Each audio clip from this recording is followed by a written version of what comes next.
alak, hanggang sa makatulog kami sa mga kalye. Pero nung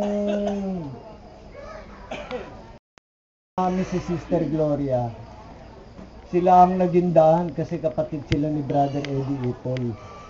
Yun ang nagindahan para magkaroon kami ng jamming ni Brother Eddie. Aral pa lang ng krus. Katawan, lupa't kaluluwa. Sabi ko, okay to ah. Sabi ko, malinaw ang dating ng mga pag-aaral ah. Kasi nung pag nagdadrugs kami, hindi naman kami yung katulad ng mga nagdadrugs na wild. Basta ang trip lang namin, ano ba talaga yung Diyos? Sino ba yung Diyos? Bakit Diyos ang hinahanap namin pagka nagdadrugs kami? Ba yata itong nagiging takbo ng isip namin, mukhang mababalik. Sabi namin, siguro ito lang ang talagang epekto. Then, naaralan kami, 1976. Then, jamming. Napadistino kami sa Pateros. Doon, hindi pa sa Pateros, sa Ususan. Kila Brother Renato. Noon, nakilala namin yan, sila Sister Connie, sila Sister Amparo.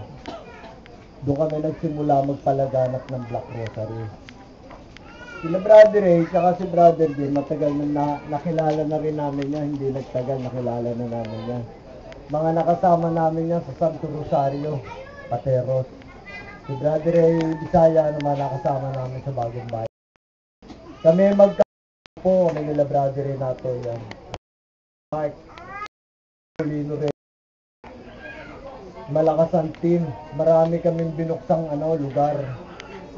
Kaya lang, nung dumadating ang mga panahon na palaganap kami, hinahanap kami, sabi ni Tatang, Brother, so, yung isang isda mo rin, pababain mo rito.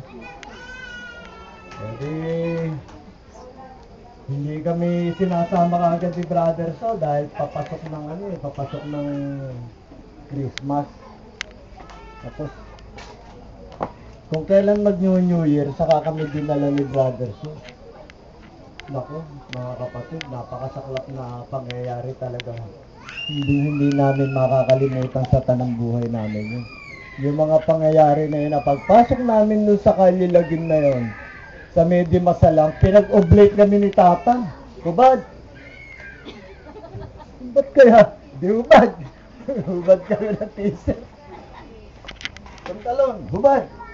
Ang lakas ng power talaga ni Tata. Tinitingnan lang kami Tatang Sige na, marimay ang pantalon.